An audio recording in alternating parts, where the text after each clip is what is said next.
Mayan calendar forecasts that unifies the ancient and contemporary interpretations of the Mayan calendar.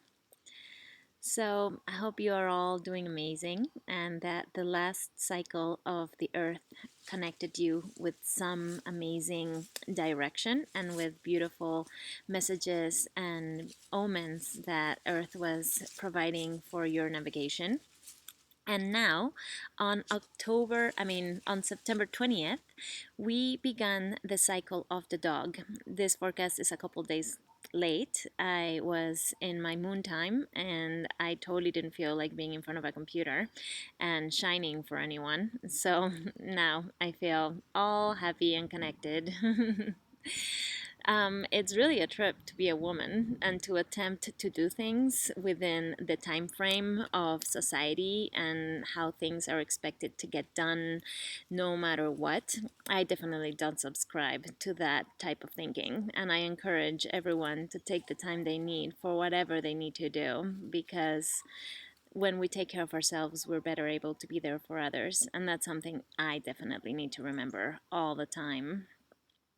So we've just begun the cycle of the dog, and this energy is the 13-day period of getting together with our amazing companions of destiny. Right now, I'm hanging out in my beautiful tree hammock. My amazing friend Chencho and Ketesh put themselves to work, and they put it up on the tree. So we're quite a bit off the ground, maybe like 5 feet or something, and it really is lovely up here. I'm so excited by the many different ways that the property is being graced with beautiful spots to spend our time and to be able to commune with nature and the spirits and just our own existence. Is really quite fantastic. I feel so blessed. So, this cycle of the dog is all about companionship and loyalty, devotion, and being able to be absolutely devoted to our own heart and our own self, to take care of our needs and take care of our timing and take care of all the things that we need to take care of for ourselves, so that then we can be there for others when others needs us. So in any relationship, when we self-abandon, we're not able to show up for other people because we don't have enough inner resources or financial resources or time resources to be able to do anything for anyone because we haven't been taking care of our own stuff. So this time is the time to really be able to pledge our allegiance to our own heart and our own being so that we can totally serve others with the most inner depth of our being.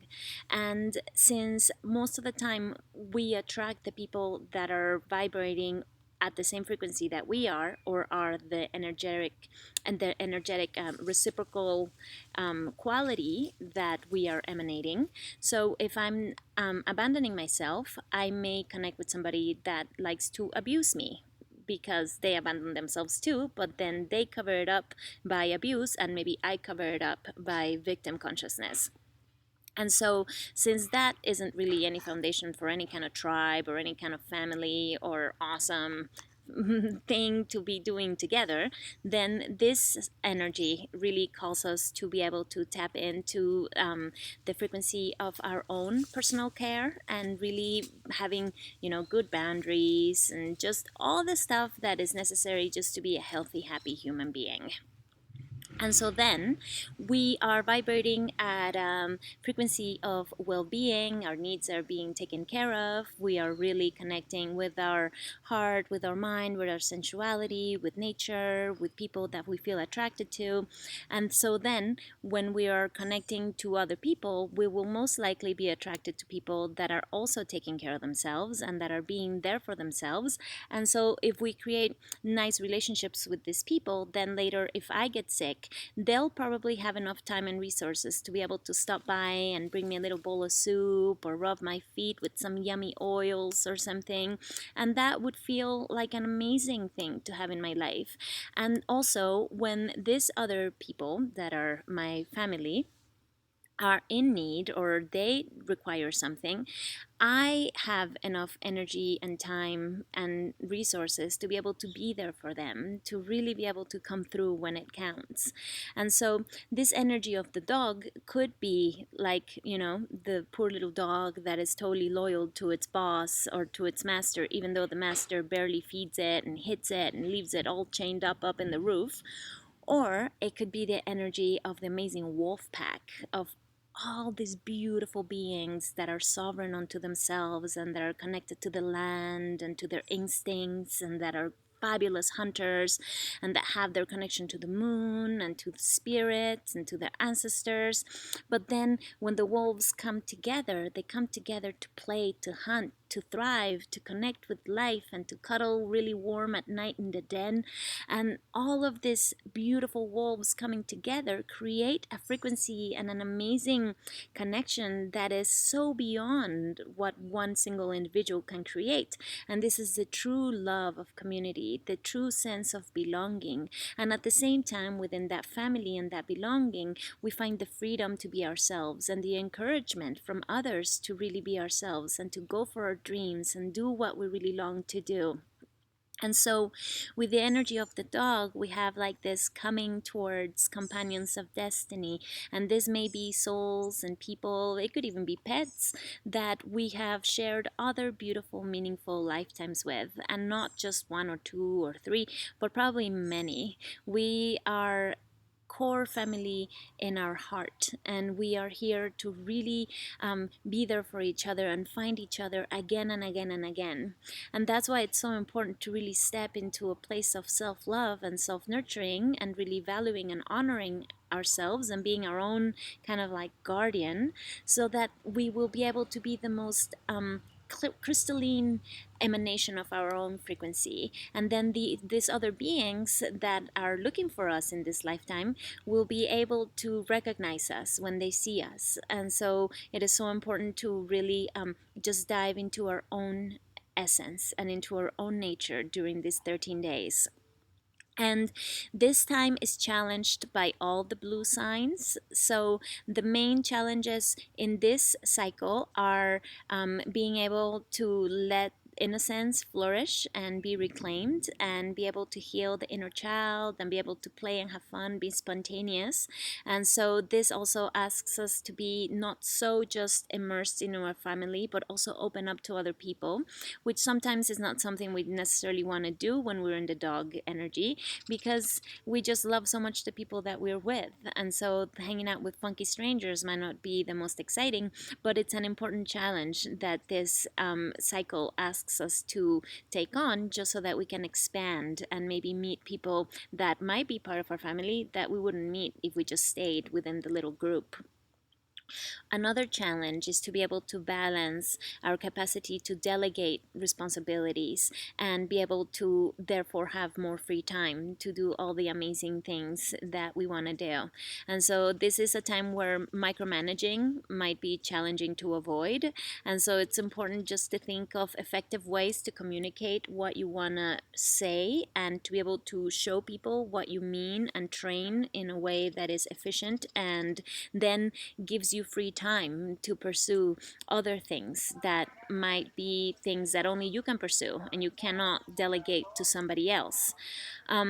Then the other thing is that this also asks us to perfect the way we are creating our environment and our physical world. So if we're going to have our beautiful family, then we would probably want to have a beautiful family in a home that works for the family. And so be able to have everybody's needs met and everybody's absolute preferences to be taken into account. And so this is a time to recognize that even though things might not be as perfect or as refined as one day they will be, we're still doing it amazingly. And with everybody's input and taking everyone into account and making sure we connect with people that truly value us and that we truly value, then we can always find ways to make things better and to listen to each other and to be able to learn and be each other's teacher. Then what is most compatible at this time, which are areas within which we need to take risks in order not to fall into a rut and into getting stuck in a routine, is to be able to connect with many sacred traditions. Right now, it's a great time to be able to align with beautiful ceremonies or with a meaningful walk or with redoing your altar or just infusing some beautiful new energy. Try new flavors, new things, new spices, new sounds, new colors that are beautiful, meaningful celebrations of the heart. And then at the total combination of this, the one thing that we also need to be able to really infuse new vitality and energy into is into our own inner cave. Right now is a perfect time to also be able to infuse vitality and regeneration within the things that bring us nurturance. So maybe we have like a special, super beautiful little blanket that it's always our super security, awesome little blanket. And maybe we don't want to get rid of it, but it's getting all frayed and kind of not really so nice anymore. And so even though we may be reluctant to change our little blanket for another blanket, we can still go out and look for awesome little things that may be able to also bring beautiful energy into our world, even though they may not be what we have grown accustomed to or what is familiar. And then the most empowering thing at this time is to totally let go of relationships we have outgrown. So many times we have shared life with people that were family for a while, but they may not be the long term family. So, this is an amazing time to be able to command the need to serve beings that are really ready to drink what we have to offer, and that we are also able to feel useful and able to feel like what we give makes a difference in other people's lives. And sometimes that isn't happening with the people that we've been spending time with for the last while or within whatever relationship dynamic. And so then there comes a time to recognize that we are no longer able to serve, we are no longer able to open and to bring joy and wisdom to this particular scenario, and that it really is time to walk away, even though that can be hard or it can make us feel like we're letting people down or like I'm gonna feel guilty for this and that. This is really the time to know that only we can know when it's time to move on, and this is a very personal inner knowing, and no one else can know it for us.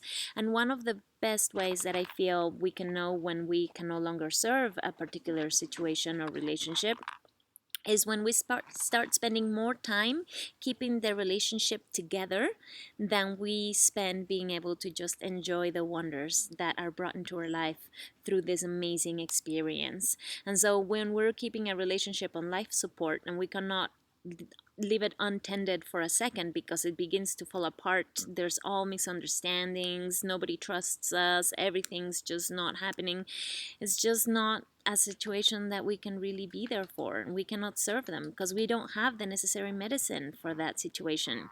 And that totally is not anybody's fault. That's just the natural cycles of life. And so this is an amazing time to just know when it's time to walk away. And then in the inner self, we are finishing the energy that we started of the mirror, and it's going now until the October 2nd, and so that's when we finish the mirror. And so this is an amazing cycle of being able to completely dive into just meditation and spending time in nature and being able to really contemplate the universe and be able to really have some personal time with the universe. And so this is a great time to not feel crowded and to have some time alone.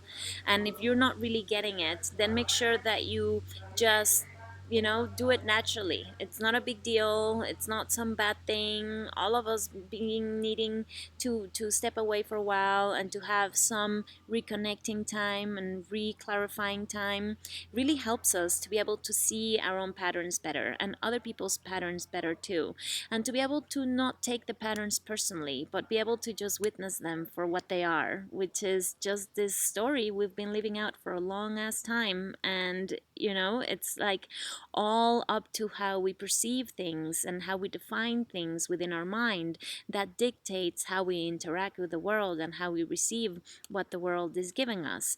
And so this cycle is just amazing for being able to really just clear our mental landscape and make ourselves stronger within our capacity to see things for the truth that they are embedded with, even though there's so many layers, and some layers might be nasty, other layers might be vindictive, other layers might be sorrowful, so many different layers to everything that is happening. And yet underlying all of it is the radiant matrix of conscious light that is infinite in its scope and power.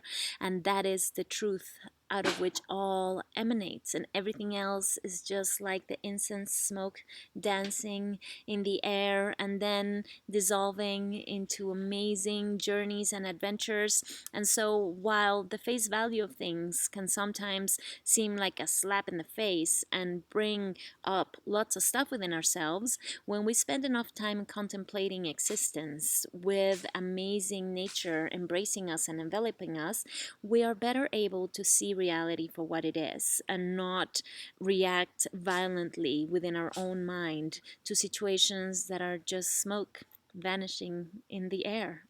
And so this time was actually the mirror started on September 20th. Oh no, September 27th. Or it gets really confusing doing both calendars at once, you know. It's not so easy. But anyway, September 28th. So I guess it goes until the 27th. September 28th, within this cycle of the inner self, we begin the energy of the monkey, which is going to make it so that the inner self is going through a very different energy from the outer self, because the outer self is the dog, which is love, loyalty, companionship to like my tribe and myself.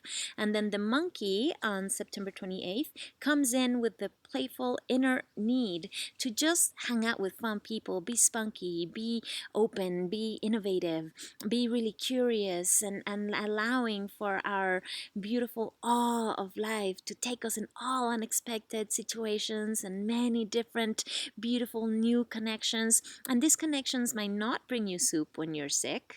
They might not even be very healthy themselves. These people might be absolutely self-abandoned, but they're fabulous painters, or they're fabulous dancers, or they make amazing movies. And so the monkey loves to connect with the creative, with the amazing, with the beautiful things that we can create together. And this is an amazing time to just be free and not think about so many consequences, or not think about how it's gonna pan out or how does it fit within real life.